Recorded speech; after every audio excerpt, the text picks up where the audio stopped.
জনতা party Tipra মাতা IPFT এই বড় মাত্রায় যে কার্যকর্তারা পৌঁছেছে তাদেরকে আমি প্রথমে বলবো, আমাকে কে কে চিনে যারা হাত উঠাও। চিনেনি? প্রথমে বলবো কে কে চিনে যারা হাত উঠাও। আমাকে কে কে চিনে যারা হাত উঠাও। চিনেনি? কে কে চিনে যারা হাত উঠাও। চিনে नीचे करो। मोदी के चने जरा हाथ उठाओ। चिने नीचे करो। मोदी के भालोबासे हाथ उठाओ। मोदी के भालोबासे नीचे करो। আমার সঙ্গে একবার মুষ্টিবন্ধ হাত উপরে ওঠানো, হাত উপরে ওঠানো। সবাই এই মাঠের ওখানে সামনে যারা রয়েছে ওখানেও বলো ভারত মাতা কি, ভারত মাতা কি, নরেন্দ্র ভাই মোদি কি, নরেন্দ্র ভাই মোদি কি, নরেন্দ্র ভাই মোদি কি। ধন্যবাদ। আজকের এই ঐতিহাসিক কার্যক্রমে মঞ্চে উপস্থিত ভারতীয় জনতা পার্টির प्रदेश सभापति आदरणीय राजीव भट्टाचार्य जी महोदय, मंचे उपस्थित आमादेर मध्य भारत सरकारेर प्रतिमंत्री प्रतिमा भौमिक महोदया, आमादेर पूर्व आसनेर प्रार्थी महारानी कीर्ति देव सिंह देवबर्मा, आमादेर मध्य रयेछेन श्री प्रेम कुमार रियांग आईपीएफटीर प्रदेश सभापति, टिपरा मातार समस्त नेतृत्व, त्रिपुरा सरकारेर समस्त मंत्री विधायकगण एवं बड़ मात्राय उपस्थित आमार भारतीय जनता पार्टी टिपरा माथा आईपीएफटीर कार्यकर्ता भाई बोनेरा, मीडियार बंधुरा, बंधुरा आजकेर এই ক্ষণ ये কোনো সাধারণ নির্বাচন নয়। ये निर्वाचन नरेंद्र भाई मोदी के তৃতীয়বারের জন্য প্রধানমন্ত্রী বানানোর নির্বাচন। বন্ধুরা, আমি যদি বলি এখানে যারা ভারতীয় জনতা পার্টির কার্যকর্তা রয়েছেন তাদের কাছে কটা করে ভোট আছে, আপনাদের কাছে কটা ভোট আছে, একজনের কাছে কটা ভোট? আমার কাছে একটা ভোট আছে, আপনার কাছে, সবার কাছে, রাষ্ট্রপতির কাছে, প্রধানমন্ত্রীর কাছে, মুখ্যমন্ত্রীর কাছে, পৃষ্ঠা প্রমুখের কাছে, মন্ডল প্রেসিডেন্টের কাছে, সবার কাছে একটা ভোট। मेरे मित्रों ध्यान से सुनो, প্রত্যেকের কাছে একটা ভোট আছে। যদি ভারতীয় জনতা পার্টির পদ্মফুল চিহ্নে ভোট দেই তো সে ভোট দিয়ে প্রধানমন্ত্রী নির্ধারিত হবে। আর যদি সেই ভোট আমি হাত চিহ্নে বা কাস্তো আতরিতে দেই তো সেই ভোট জামানত জব্দ হয়ে বদনাম হবে। তার জন্য সারা ত্রিপুরাবাসীকে, আগরতলাবাসীকে আমি বিপ্লব দে বলতে চাই, আপনাদের ছেলে, আপনাদের ভাই, এবারের ভোট তো নরেন্দ্র ভাই মোদি প্রধানমন্ত্রী বানানোর জন্য ত্রিপুরার মানুষ ভোট দেবে, প্রধানমন্ত্রী বানানোর জন্য ভোট দেবে। জামানত জব্দ হওয়ার জন্য ত্রিপুরার কোন মানুষ একটি ভোটও দেবে না। নরেন্দ্র ভাই, এই ত্রিপুরা মানুষ আপনাকে চেনে। আপনি ত্রিপুরাকে স্বাধীনতা দিয়েছেন 2018-তে। ত্রিপুরার মানুষ 25 বছর যাবৎ কংগ্রেস সিপিএম এর গেলাগোলে আটকিয়েছিল। মহিলাদের স্বাধীনতা ছিল না, যুবকদের রোজগার ছিল না, বুজুর্গদের ভালো ভাতা ছিল না, স্টুডেন্টসের পড়ার ব্যবস্থা ছিল না, রোজগারের ব্যবস্থা ছিল না, কৃষকদেরকে রোজগারের ব্যবস্থা ছিল না। আর ত্রিপুরা রাজ্যে যে কোনো কিছু হয়েছে মাননীয় প্রধানমন্ত্রী নরেন্দ্র ভাই মোদির কারণ হয়েছে। মেরে মিত্র, আমরা কাজ করি এখানে, মুখ্যমন্ত্রী হিসাবে আমি কাজ করেছি 4 বছর 2 মাস, মানিক শাহ কাজ করছে তারপর মুখ্যমন্ত্রী হিসাবে। আমরা কাজ করি, কিন্তু আমাদের কাজের জন্য প্রেরণা যোগায় মাননীয় প্রধানমন্ত্রী নরেন্দ্র ভাই মোদী, যিনি আজ কিছুক্ষণের মধ্যে আমাদের মধ্যে পৌঁছে যাবেন। আমি সবাইকে বলবো, পুরো আগরতলাবাসী ছুটে আসুন এই ময়দানে নরেন্দ্র ভাই মোদীকে দেখার জন্য, নরেন্দ্র ভাই মোদীর কথা শোনার জন্য মেরে মিত্র। কারণ কি, ত্রিপুরার জন্য মোদী দরকার, ত্রিপুরার জন্য মোদী দরকার, ত্রিপুরার ছাত্রের জন্য মোদী দরকার, ত্রিপুরা সেলফ হেল্প গ্রুপের যে মহিলা আছে তার রোজগারের জন্য, লাখপতি দিদির জন্য মোদী দরকার। ত্রিপুরার বুজুর্গজন যারা বয়স্ক লোক রয়েছেন, এবার নরেন্দ্র ভাই মোদী ঘোষণা করেছেন যারা বয়স্ক লোক আছে, যে কোনো জাত, যে কোনো পন্থ, যে কোনো পার্টির হোক, যারা 60 বছর 70 বছর ঊর্ধ্বে রয়েছেন, তাদেরকে 5 লাখ টাকার ইন্স্যুরেন্স হেলথে চিকিৎসা করার জন্য নরেন্দ্র ভাই মোদী দেওয়ার ব্যবস্থা করবেন মেরে মিত্র, নরেন্দ্র ভাই মোদী দেওয়ার ব্যবস্থা করবেন। বন্ধুরা, তার সঙ্গে সঙ্গে আরো 3 কোটি ঘর দেওয়ার ব্যবস্থা নরেন্দ্র ভাই মোদী করবেন, তার ঘোষণা নরেন্দ্র ভাই মোদী করেছেন মেরে মিত্র। আর এ রাজ্যে কমিউনিস্ট কংগ্রেস, এ রাজ্যে কমিউনিস্ট কংগ্রেসের অবস্থা কি? এখানে মানিক সরকার 4 বারের মুখ্যমন্ত্রী, উনি বিলুনিয়াতে গিয়ে বলেন ইনি দেশ রক্ষার জন্য, সংবিধান বাঁচানোর জন্য, ভারতের অস্তিত্ব রক্ষার জন্য উনি হাত চিহ্নিত ভোট দিতে যাচ্ছেন। সংবিধান রক্ষার জন্য, দেশ রক্ষার জন্য, মানুষের অস্তিত্ব বাঁচানোর জন্য। আমি আপনাকে বলি, আপনি আপনাদের পার্টির ম্যানিফেস্টো দেখেছেন মানিক বাবু, জিতেন বাবু, আশিস শাহ, আপনারা দেখেছেন কমিউনিস্ট পার্টির ম্যানিফেস্টো? তার মধ্যে লেখা আছে কমিউনিস্ট পার্টি এনডি গঠবন্ধন যদি ক্ষমতায় আসে তাহলে ভারতের পরমাণু শক্তির সমস্ত কিছু এরা নাশ করে দেবে, সমস্ত কিছু ধ্বংস করে দেবে। তার মানে ভারতকে কাঙ্গাল বানিয়ে ছাড়বে। কোন রাষ্ট্রভক্ত এই কথা বলতে পারে? কোন রাষ্ট্রভক্ত পার্টি এটা লিখতে পারে? কোন সংবিধান বাঁচানোর পার্টি সেটা বলতে পারে? আমি মানিক সরকার এবং জিতেন চৌধুরীর থেকে জবাব চাই, স্পষ্টীকরণ ত্রিপুরার মানুষের কাছে। আপনারা পরমাণু শক্তিধর ভারতকে কেন ধ্বংস করতে চান? কেন আপনারা পাকিস্তানের ভাষা বলেন? কেন আপনারা চীনের ভাষা বলেন? কেন আপনারা সেই 2 দেশের কথা বলছেন?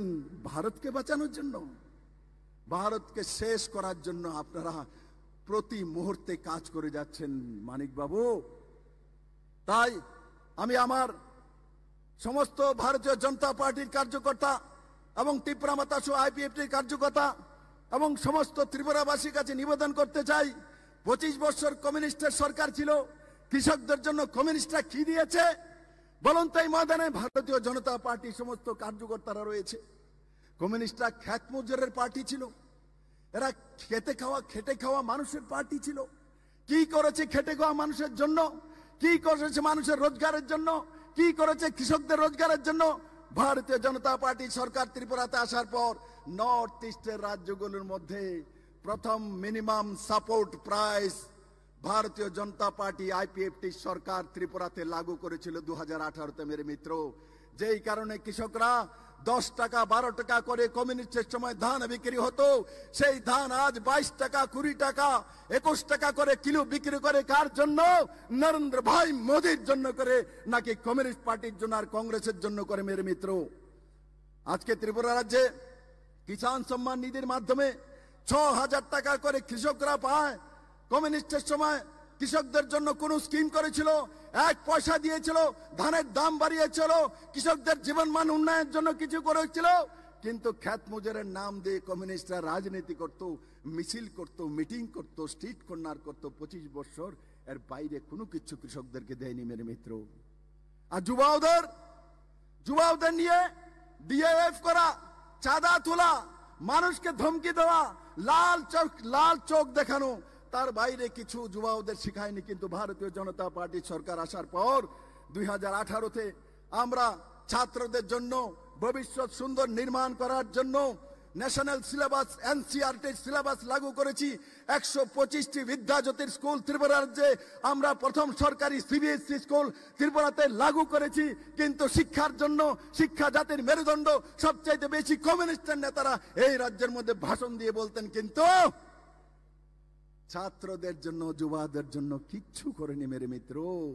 কিচ্ছু করেনি। আর যদি বুজুর্গজনের জন্য বলি, যারা বেশি বয়স্কের লোক আছে, কমিউনিস্ট পার্টিরা বলতো আমরা 33টা ভাতা দেই, বড় অহংকার করে বলতো 33 ভাতা কমিউনিস্ট পার্টি সরকার ত্রিপুরা রাজ্য দেয়। আরে মানিক সরকার বাবু, 33টা ভাতা দিতেন 25 বছরে, 300 টাকা, 500 টাকা, 700 টাকা, তার উপরে দিতে পারলেন না। 25 বছর শাসন করে ভারতীয় জনতা পার্টির সরকার মাত্র 6 বছর শাসনে রয়েছে।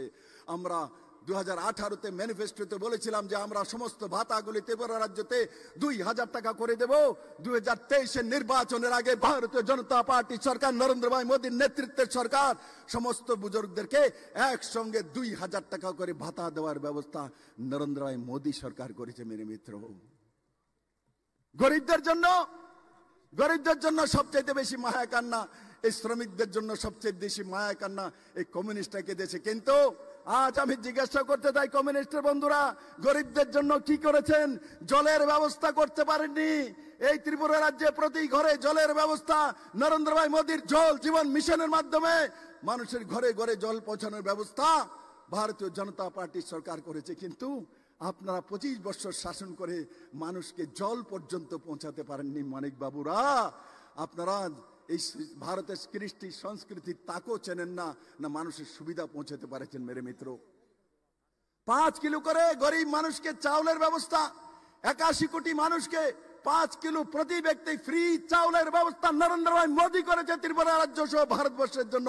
কমিউনিস্টরা একটা চাউল কাউকে ফ্রিতে দেয়নি। এই ত্রিপুরা রাজ্যের মধ্যে একটি চাউলও কাউকে ফ্রিতে দেওয়ার ব্যবস্থা করেনি। মেরে মিত্র, তাই আমি বলছি ভারতীয় জনতা পার্টির সমস্ত কার্যকর্তা এবং আইপিএফটি এবং ত্রিপুরা মতের কার্যকর্তারা এখনো সময় আছে, ঘরে ঘরে যান, মানুষকে বলেন যে জল দেওয়ার ব্যবস্থা তো নরেন্দ্র ভাই মোদী, ফ্রিতে চাল দেওয়ার ব্যবস্থা তো নরেন্দ্র ভাই মোদী, প্রধানমন্ত্রী আবাস যোজনার ঘর তো নরেন্দ্র ভাই মোদী, প্রধানমন্ত্রী সড়ক যোজনার রোড তো নরেন্দ্র ভাই মোদী, आयुष्मान भारत 5 लाख টাকার হেলথ ইন্স্যুরেন্স তো নরেন্দ্র ভাই মোদী, এনসিআরটি সিলেবাস তো নরেন্দ্র ভাই মোদী, কিষাণ সম্মান নিধির 6000 টাকা তো নরেন্দ্র ভাই মোদী, করোনা টিকাকরণের টিকা তো নরেন্দ্র ভাই মোদী, ন্যাশনাল হাইওয়ে তৈরি করার ব্যবস্থা তো নরেন্দ্র ভাই মোদী, আগরতলা ইন্টারন্যাশনাল এয়ারপোর্ট তৈরি করার ব্যবস্থা তো নরেন্দ্র ভাই মোদী, सीबीएसई स्कूल 125 विद्याज्योति स्कूल तो नरेंद्र भाई मोदी,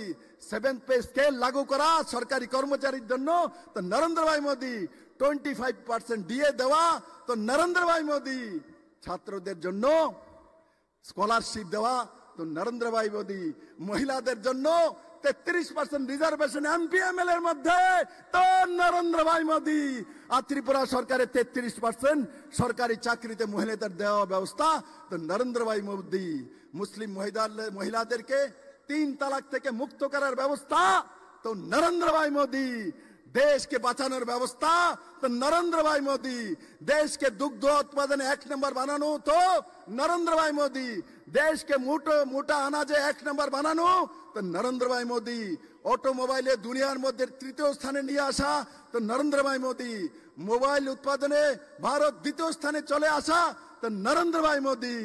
मेरे मित्रों, চাঁদের দক্ষিণ প্রান্তে স্যাটেলাইট পাঠাবে তো নরেন্দ্র ভাই মোদী, দেশ রক্ষা করবে তো নরেন্দ্র ভাই মোদী, যুবাদের জন্য ভবিষ্যৎ তৈরি করবে তো নরেন্দ্র ভাই মোদী, মহিলাদের জন্য সশক্ত ভারত নির্মাণ করবে তো নরেন্দ্র ভাই মোদী, বুজুর্গজনের জন্য ইন্স্যুরেন্সের ব্যবস্থা করবে তো নরেন্দ্র ভাই মোদী।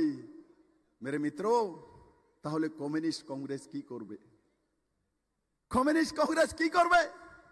এই কমিউনিস্ট কংগ্রেস শুধু জাত পাত পন্থের নামে মানুষকে শোষণ করেছে, বরবাদ করেছে। मेरे मित्रों, এবার সুযোগ আসছে এদেরকে জবাব দেওয়ার। এতদিন এরা ঢঙ্গি রচনা করত, একদল বিরোধী পার্টি কংগ্রেস, আরেক দল ক্ষমতায় থাকতো কমিউনিস্ট পার্টি।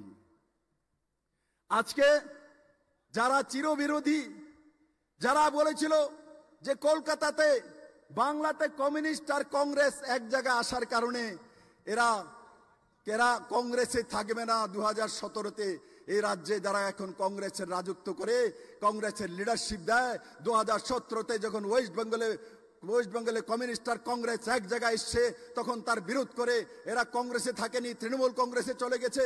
কিন্তু তৃণমূলে মমতা ব্যানার্জির সঙ্গে জমেনি, তবে তারপর ভারতীয় জনতা পার্টিতে চলে এসছে এবং ভারতীয় জনতা পার্টিতে এসে নরেন্দ্র ভাই মোদীর বিরোধ করছিল 2019-এর লোকসভাতে, আর আমরা তখন মন্ত্রী পরিষদ থেকে বের করে দিয়েছি। তারপর আবার চলে গেছে কংগ্রেসে, আবার এইবার চলে গেছে সিপিএম এর সঙ্গে, মানিক বাবুর সঙ্গে, জিতেন বাবুর সঙ্গে। ফটোটা দেখুন না দুজনের, 50 বছর যাবত এত খুন, এত রেপ, 80 দাঙ্গা, এনএলএফটি, তারপর অলতিবের টাইগার ফোর্স, উজান ময়দান, বিচ্ছিন্ন মনুতে 12 জন সিপিএম এর খুন, সুখরাম দেববর্মাকে খুন, পরিমল শাহ মন্ত্রীকে খুন, মধুসূদন বাবুকে এখানে বনমালীপুরে এমএলএ কংগ্রেসের খুন।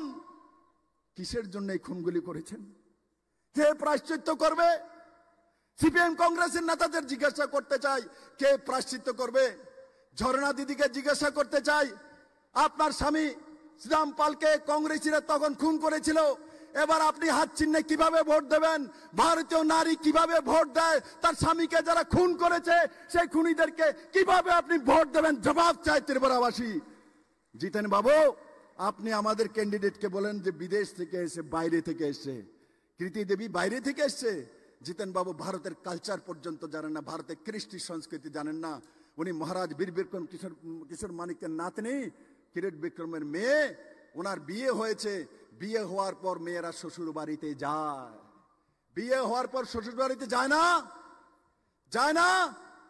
বিয়ে হওয়ার পর মেয়েরা শ্বশুর বাড়িতে যায়। দিদিকে আমরা বিয়ে দিয়েছি, দিদি শ্বশুর বাড়িতে ছত্তিশগড়ে গিয়েছে। আর যখন নরেন্দ্র ভাই মোদী বলেছে ত্রিপুরার কাজের জন্য তোমাকে আসতে হবে বেটি, তখন দিদি ছত্তিশগড় থেকে সব কাজকর্ম ফেলে ত্রিপুরাতে আমাদের কাছে চলে এসেছে, মাইকেতে চলেছে, বাপের বাড়িতে এসে। জিতেন বাবু, আপনার কি মেয়ে নেই? আপনার মেয়েকে বিয়ে দেবেন না? আপনার মেয়ে শ্বশুর বাড়িতে যাবে না? আপনার মেয়ে আপনার বাড়িতে আসলে পরায়া হয়ে যাবে, বিদেশি হয়ে যাবে, অন্য নাগরিক হয়ে যাবে। আরে দিদি তো এখানের এই কিরিট বিক্রম মহারাজের মেয়ে। জিতেন বাবু, আপনার পার্টিটা বিরোধী পার্টি, আপনার যে পার্টিটা সেটা হচ্ছে বিদেশি পার্টি, আপনার সোচ বিদেশি, আপনার ব্যবস্থা বিদেশি। তার জন্য ত্রিপুরার মানুষ আপনাদেরকে বহিষ্কার করে দিয়েছে মেরে মিত্র। শুধু ভারতীয় জনতা পার্টি বহিষ্কার করেছে তাদেরকে তেমন নয়, ত্রিপুরার আম জনতা আজ কমিউনিস্টকে দেখতে চায় না মেরে মিত্র। তার জন্য চূড়া রাস্তাতে হাত চিহ্নের মাধ্যমে কমিউনিস্ট পার্টি পশ্চিম কেন্দ্রে আশিস শাহকে ক্যান্ডিডেট বানিয়েছে, ভেজেছে। হাত চিহ্নের নামে কমিউনিস্টের ভোট নিয়ে নেব আর আমরা মানুষকে ফাঁকি দেব। কিন্তু ত্রিপুরা মানুষ জেনে গেছে হাত চিহ্নতে মাত্র আশিস বাবু দাঁড়িয়েছেন মাত্র, আসলে তো খেল কমিউনিস্ট পার্টির কাস্তুয়াতেরির। এবার আর কাস্তুয়াতেরি কোনো কিছু হবে না। 2018-তে ত্রিপুরার মানুষ আপনাদের হাঁটু ভেঙেছে, এবার 2024-এর নির্বাচনে আপনাদের কোমর ভাঙবে ত্রিপুরা রাজ্যের মধ্যে। মানিক বাবু, আপনাদেরকে দূরবীন দিয়ে দেখা যাবে না। সেই দিশাতে ভারতীয় জনতা পার্টি, আইপিএফটি, ত্রিপুরা মাথা সেই দিশাতে কাজ করছে মেরে মিত্র। যেটা আমি বলছি, আজকে আমাদের মধ্যে নরেন্দ্র ভাই মোদী আসবে কিছুক্ষণের মধ্যে, উনি বেরিয়ে পড়েছেন। আমি সমস্ত আগরতলাবাসীকে বলবো, ঘরে থেকে আর লাভ নাই মেরে মিত্র, সব বেরিয়ে আসুন মোদীর কাছে। মোদী হি এক রাস্তা, মোদী একমাত্র ব্যক্তি যে ভারতকে দুনিয়ার সামনে সর্বশ্রেষ্ঠ দেশ বানিয়ে ছাড়বে মেরে মিত্র।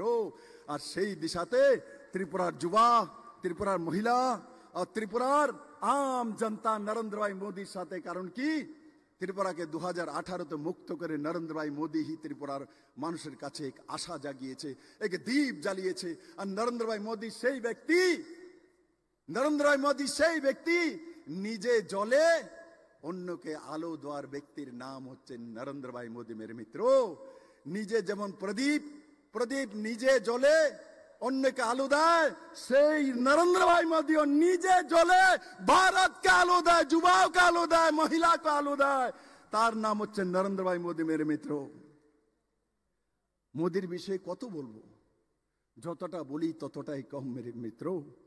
আমি কোনোদিনই নরেন্দ্র ভাই মোদী, অমিত ভাই শাহ তাদের অবদান ভুলতে পারবো না। কারণ কি, ওনারা যদি দুইজন ব্যক্তি যদি না থাকতেন, এই ত্রিপুরা রাজ্য কোনোদিন মুক্ত হতো না মেরে মিত্র কমিউনিস্টের হাত থেকে। কারণ কি, এই কংগ্রেসীরা তো আগেই ওদের সঙ্গে মিলে আসছিল, তার জন্য সেটা সম্ভব ছিল না। আর বাকি আজকে ত্রিপুরার যে জনজাতিদের মধ্যে আলাদা আলাদা পার্টি নির্মাণ হয়েছে সময়ে সময়ে, কার জন্য হয়েছে, কি কারণে হয়েছে? কারণ তো বলো কমিউনিস্ট পার্টি এই ত্রিপুরার মধ্যে টিউজিএস কার কারণ হয়েছে? আঞ্চলিক পার্টি প্রথম টিউজিএস কার কারণ হয়েছে? কমিউনিস্ট পার্টির শোষণের কারণে। সমাজ শরণ ত্রিপুরা কমিউনিস্ট পার্টির বিরুদ্ধে টিউজিএস তৈরি করেছে। তারপর বিজয় রাঙ্কলজি তৈরি করেছে আইএনপিটি, কার বিরুদ্ধে করেছে? কমিউনিস্ট পার্টির শোষণের বিরুদ্ধে করেছে। তারপর আইপিএফটি তৈরি করেছে এনসি দেববর্মা, কার বিরুদ্ধে করেছে? কমিউনিস্ট পার্টির বিরুদ্ধে করেছে। তারপর মহারাজ প্রদ্যোৎ কিশোর মানিক্য ত্রিপুরা মাতা তৈরি করেছেন, কার বিরুদ্ধে তৈরি করেছে? কমিউনিস্টের বিরুদ্ধে তৈরি করছে। তার মানে ত্রিপুরার জনজাতিরা কমিউনিস্টকে পছন্দ করে না, কিন্তু কমিউনিস্টরা এই জনজাতিকে শোষণ করেছে, জনজাতিকে বরবাদ করেছে মেরে মিত্র। আর এই কমিউনিস্টরা সবসময় বলে বেড়াতো, 2018 আগে কমিউনিস্টরা কি বলতেন? এসটির 20টা সিট আমাদের বাম পকেটে থাকে। মানে কি বলতে চাইছেন জনজাতির বিষয়ে? এসটির 20টা সিট কমিউনিস্ট পার্টির বাম পকেটে থাকে। তারা 20 থেকে নির্বাচন শুরু করে, বিরোধীরা 0 থেকে শুরু করে। এটাই ছিল কমিউনিস্ট পার্টি ত্রিপুরা রাজ্য ভর স্লোগান জনজাতির জন্য। আজকে আমি বলি, আমাদের এখানে সমস্ত কার্যকর্তারা বসে আছে, কাউকে যদি বলে রাজীব দা আমার সঙ্গে আছে, কেউ যদি বলে এখানে যদি প্রেম কুমার রিয়াং বলে রাজীব দাকে, রাজীব দা আপনি তো বিপ্লব দেবের বাম পকেটের মধ্যে আছেন, তখন রাজীব দার কেমন লাগবে? আমি যদি কেউ যদি কল্যাণীজিকে বলে কল্যাণীদি আপনি তো বিপ্লব দেবের বাম পকেটে আছেন, তখন কল্যাণীজির কেমন লাগবে? কেউ যদি প্রতিমা ভৌমিককে বলে আপনি তো বিপ্লব দেবের বাম পকেটে আছেন, তো উনার কেমন লাগবে? কমিউনিস্টরা জনজাতিদের সম্মান করতে শেখনি মেরে মিত্র, তোমরা সম্মান করতে শিখুনি, এদেরকে সম্মান দাওনি, তোমরা এদেরকে বাম পকেটে রাখার অহদা দিয়েছ। ভারতীয় জনতা পার্টি বলে বাম পকেটে নয়, বিপ্লব দেব, নরেন্দ্র ভাই মোদী, মানিক চার হৃদয়ে, মহারাজ প্রদ্যোৎ কিশোর মানিকের হৃদয়ে জনজাতিরা থাকে মেরে মিত্র, আমাদের পকেটে থাকে না।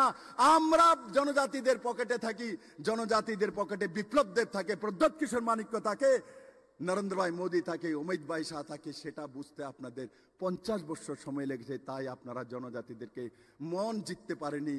জনজাতিদের রিসা যেটা বিপ্লব দেব পরে আছে, মানিক বাবু, জিতেন বাবু, আপনারা কোনদিন সেই রিসা ধারণ করেননি। কারণ কি, আপনারা জনজাতিকে ভালোই বাসেন না, আপনারা শুধু নাটক করেন।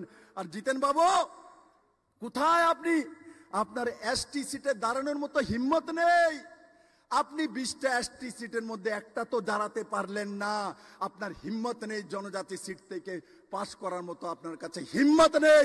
আপনি জেনারেল সিটে সাবরুমে গিয়ে দাঁড়িয়ে সেখান থেকে এমএলএ এসেছেন, তারপরও মিথ্যা কথা বলে যে আমি মুখ্যমন্ত্রী হতে যাচ্ছি।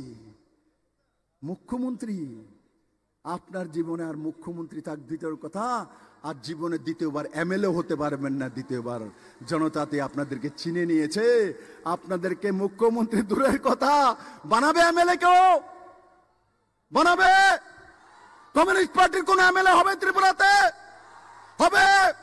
কংগ্রেসের কোন এমএলএ হবে?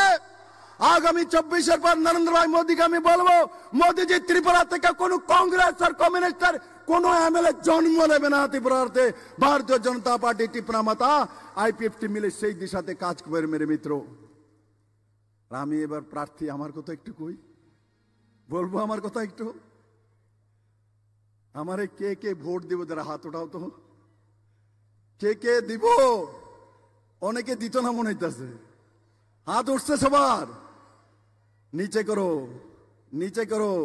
জিতেন বাবু, মানিক বাবু, দেখো পুরা বিবেকানন্দ ময়দান বলছেন নরেন্দ্র ভাই মোদীকে পদ্ম ফুল পাঠাতে হবে পূর্ব আর পশ্চিম থেকে। 19 তারিখ এই পশ্চিম সিটে আর 26 তারিখ পূর্ব সিটে পদ্মফুল চিহ্নে ভোট দিয়ে বিজেপি, আইপিএফটি, ত্রিপুরা মাতার ক্যান্ডিডেটকে বিপুল ভোটে জয়যুক্ত করে নরেন্দ্র ভাই মোদীর কাছে পাঠিয়ে এই সশক্ত ত্রিপুরা নির্মাণের জন্য অঙ্গীকারবদ্ধ হব। আর এখনো যারা কংগ্রেস, সিপিএম এ রয়েছে, আমার ভারতীয় জনতা পার্টি, ত্রিপুরা মাতা, আইপিএফটি সমস্ত কার্যকর্তাদের বলবো, আজ এই কার্যক্রমের পর বাড়ি বাড়ি যান। সড়ক প্রচার শেষ হয়ে যাবে, নীরব প্রচার করা যেতে পারে। একজন দুজনে যান, বাড়ি বাড়ি গিয়ে বলুন কিসের জন্য হাত চিহ্নিতে কাস্তুয়াত্রীতে ভোট দেবেন, কার জন্য দেবেন, কি পাবেন, কি পেয়েছেন 25 বছর কমিউনিস্টের সরকারে আর কংগ্রেসের জোট সরকারে। মেরে মিত্র, সেই কথাগুলি বললে আপনি সমস্ত ত্রিপুরাবাসী একযোগে ভারতীয় জনতা পার্টি নরেন্দ্র ভাই মোদী পদ্মবল চিহ্নে ভোট দিয়ে নরেন্দ্র ভাই মোদীকে তৃতীয়বারের মতো প্রধানমন্ত্রী রেকর্ড ভোটে ত্রিপুরার মানুষ দুটি পদ্মবল পাঠিয়ে সেই দিশাতে কাজ করবে। আমার সঙ্গে একবার সবাই বলুন, ভারত মাতা কি, ভারত মাতা কি, महाराज वीर बिरकन किशोर मानिका की, टिपरा मथा की, आईपीएफटी की, भारतीय जनता पार्टी की, नरेंद्र भाई मोदी की, अमित भाई शाह जी की, भारतीय जनता पार्टी की। धन्यवाद।